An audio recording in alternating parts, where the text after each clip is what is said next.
मित्रांनो, गल्लीतल्या पोरांची भांडणं लागली आणि पोरं एवढी बेरकी आहेत की त्यांनी 2 गट स्थापन केले. बॉम्बलायला ज्यांचं घरात जमत नाही त्यांनी 2 गट स्थापन केले आणि एवढे भांडतायत कारण त्यांना निवडणुका लढवायच्या. आता पोरांची भांडणं गल्लीत सुरू आहेत. रोज पोरं उठतात आणि शहरामध्ये जातात. रोज पोरं उठतात, मुंबईला एखाद्या नेत्याला भेटतात. म्हणजे ह्यांच्यात 2 गट आहेत, ए गट आणि बी गट.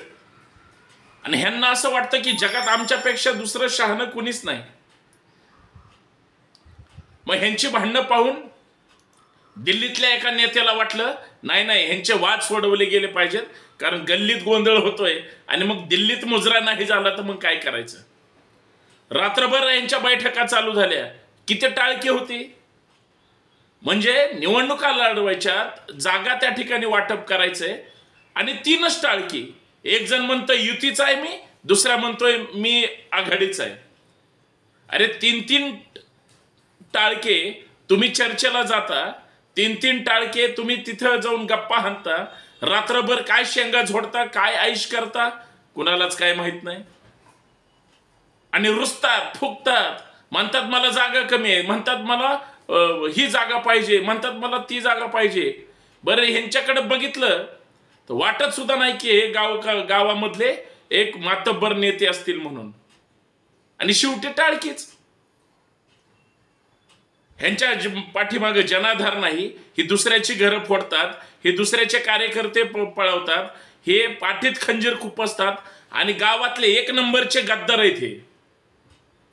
म्हणजे कुणीही पैशाची नुसती नोट जरी दाखवली तरी हे शेपट लावून पळणारी ही कार्टी रात्रभर त्या ठिकाणी मला एवढ्या जागा मिळाल्या पाहिजे, मला तेवढ्या जागा मिळाल्या पाहिजे म्हणून ह्यांची कुरघोडी सुरू आहे. बरं, हे सगळं कशासाठी सुरू आहे? निवडणुकीत निवडून यायचं म्हणून सुरू नाही. आता निवडणुका येणार आहेत ना, मी त्याच्याबद्दल बोलतोय. ही कार्टी म्हणजे आघाडीवाली तेवढीच ताणून बसलेत आणि ते युतीवाली पण तेवढीच ताणून बसलेत. आणि ह्यांना कुणाचा फोन आला की हे लगेच गपगार होतात. परत आपसात धुसफूस सुरू आहे. ह्यांना निवडून यायचं नाही. ह्यांना जी सुपारी दिली की तुझा जो गट आहे, बी गट आहे, आणि तुझा जो अ गट आहे, तुम्ही काय करायचं, तुम्ही एकमेकाचे प्रतिस्पर्धी आहेतच, पण तुम्ही अगोदर तुमच्यातल्या अंतर्गत स्पर्धक जे आहेत त्यांची जिरवायची. ए गटवाला जरा सक्षम आहे कारण त्याच्याकडे गावची सत्ता आहे आणि गावची सत्ता असणारा मालक असतो. मालक एवढा भयानक आहे की तो कुणाला बी लगेच विकत घेतो आणि विकली जाणारी माणसं लगेच त्याच्या कळपात जातात. आता तो काय करतोय, तो अशा पद्धतीनं त्याला लढायची सुपारी दिली, तो लगेच बीला कॉन्टॅक्ट करतोय. तू माझ्या ताईच्या विरोधात उभार, तू माझ्या दादाच्या विरोधात उभार, त्यांना सगळं संपवायचंय. मी काय करतो, माझ्याकडे ग्रामपंचायतीची अशी यंत्रणा आहे. ग्रामपंचायतीच्या अंतर्गत म्हणजे जे काही ग्रामपंचायतीचं जे क्षेत्र आहे त्या क्षेत्राच्या अंतर्गत माझ्याकडे काही ईडीचे अधिकार आहेत, माझ्याकडे काही सीबीआयचे अधिकार आहेत.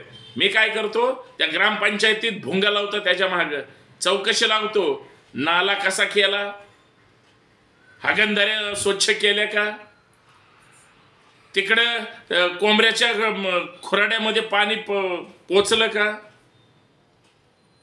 आणि ह्यांच्या गावामध्ये म्हणजे ह्यांना लाज वाटली पाहिजे, नेते म्हणून 2 गट झाले. ह्यांच्या गावात जर प्रवेश करायचं म्हणलं ना तर गावाच्या बाहेर अगोदर हागणदारी असते आणि सगळी सकाळी गावातली मंडळी रस्त्याच्या कडेला येणाऱ्या पाहुण्याचं स्वागत करायला बसते.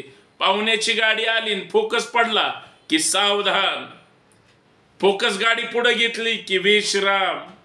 ही ह्यांच्या गावची पद्धत. तो गाव आता कसा आहे तुम्हाला माहितीच आहे.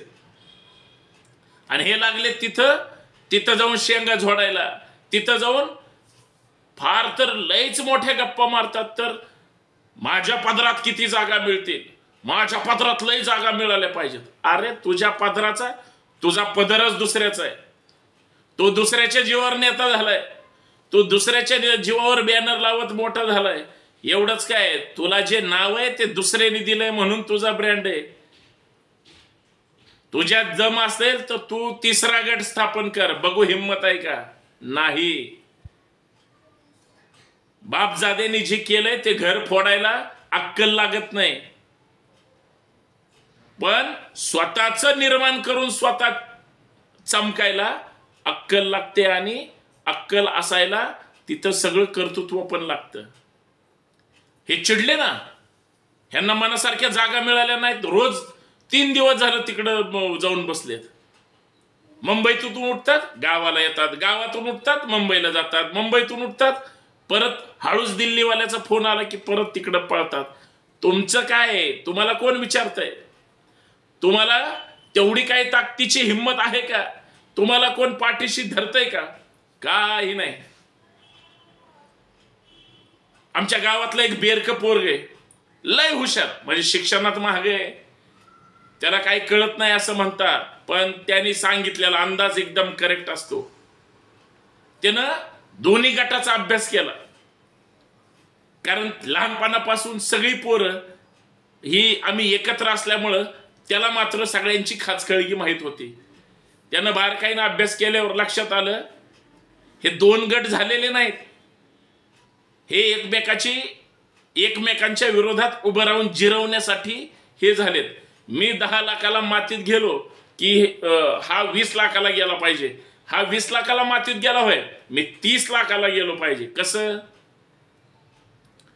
तर ह्यानी जेवढा बडेजाव केलाय त्याच्यापेक्षा जास्त बडेजाव ह्याचा झाला पाहिजे. हा म्हणतो हा तर माजलाय, माझ्यापेक्षा भारी केले, थांब जरा, मी पण लगेच अजून काहीतरी निमित्त येतं, मग हा त्याच्यापेक्षा मोठा करतो. ह्याच्यातच एकमेकांची जिरली, सगळ्यांची 10-5 एकर फुकली, विकली जमीन. कुणाच्या सांगण्यावरून? हे राजकीय गोंधळ घालणाऱ्यांच्या सांगण्यावरून. शेवटी हातात काय मिळालं? आणि मग अशी 11 वाजता त्याच्यावर निर्णय घेतला. मग दिल्लीवाले कसे हुशार असतात माहितीये तुम्हाला? गावातल्या लोकांची कशी जिरवायची माहितीये? त्यांनी दोन्ही गट बाद केले आणि तिसराच माणूस दिला शेजारच्या गावचा. ते म्हणले तुम्ही ग्रामपंचायत नाही लढायची, तुम्ही आता पंचायत समिती लढायची म्हणले. तुमच्या लक्षात येत असेल तर तुम्ही समजून घ्या. काही उदाहरणं हे तुम्हाला समजण्यासाठी द्यावी लागतात. आणि मग ह्या सगळ्या ह्याच्यामध्ये तो म्हणला नाही, पण त्याला दुसऱ्या बाजूला पिन मारली होती. तुझी चौकशी करील, तुझ्या मागे बोंगा लावील, तुझा कारखाना जप्त करील, तुझी एखादी कंपनीच बंद पाडील, तुझी त्या कारखान्याची 160 एकर जमीनच बाद करील, ताबा मारील, अशा असंख्य गोष्टी. मग तुझं रिसॉर्टच पाडील, मग तुझ्या मागं आमच्याकडे येडे आहेत नागडे उघडे, त्याला पळवीन. आणि ह्या सगळ्या ह्याच्यात घाबरून तो म्हणतो साहेब तुम्ही जसं म्हणाल तसं मी करतो, वेळ पडली तर बिगर कपड्याचं तुमच्या पक्षात प्रवेश करतो, गटात येतो, किंवा काय करायचं ते करतो, फक्त मला तिकडं नाही जायचं. असं म्हणल्यावर सगळे गुलीगत होतात, कोणी काही बोलत नाही. पण तो जो हुशार प्राणी असतो तो सांगतो हे सगळे घाबरून हा सगळा तमाशा चालू आहे. तो जो काही या सगळ्या घटनेचा आलेख मांडतो तो 3च भाषेमध्ये सांगतो. तो म्हणतो सध्या आपल्या गावात गल्लीत गोंधळ घालायचा आहे आणि दिल्लीत मुजरा करायचा आहे, ह्याची सुपारी दिली जाते आणि सुपारी घेतली जाते. आणि त्याच्यामध्ये एक ॲग्रीमेंट झालंय, त्याच्यात असं ठरलंय एकमेकाची आडवा एकमेकाची जिरवा, पण सत्ता आपलीच आली पाहिजे. पाठीत खंजीर खुपसा, गद्दारी करा किंवा 50 खोके घेऊन बोंबलत घरात बसा, पण सत्ता आपली आली पाहिजे. आणि सगळ्यात महत्वाचं विरोधक राहिला नाही पाहिजे. म्हणून त्याच्या मागे एवढे मुंगळे सोडा की त्याचा गुळ असा खरपून बुरा येऊन तो ती ढेप अशीच नष्ट झाली पाहिजे. आणि ह्या सगळ्याचं कॉकटेल म्हणजे, या सगळ्याचा शेवट म्हणजे तो जर उमेदवार म्हणून उभं राहत असेल तर त्याच्या कुटुंबातले वेगळे वेगळे फोडा आणि त्यांच्या अंगावर सोडून द्या. आपण आपला मार्ग धरायचा, आपण आपलं टार्गेट पूर्ण करायचं आणि तुमच्या गावाचा जो काही निवडून येईल तो परत माझ्या पाठीशी आणायचा. नाही आणलं तर उद्या तुमची पंचायत समितीची निवडणूक आहे ना, तुमचं तुम्ही बघा. असं ॲग्रीमेंट झालंय. म्हणून सक्का भाऊ पक्का वैरी झालाय, सक्का पुतण्या चुलत्याचा दुश्मन झालाय. गावात रान एवढं पेटलंय, भाऊ बहिणीचा, भाऊ भावाचा, भाऊ पुतण्याचा वैरी झालाय.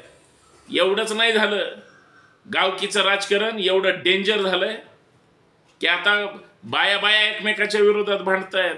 ज्या की पहिल्याही नळावर भांडायच्याच, बांधावरून भांडायच्याच. एखाद्या लग्न समारंभात साडी चांगली नाही किंवा आहेर चांगला दिला नाही म्हणून रुसायच्या. ते आता स्पष्ट दिसतंय.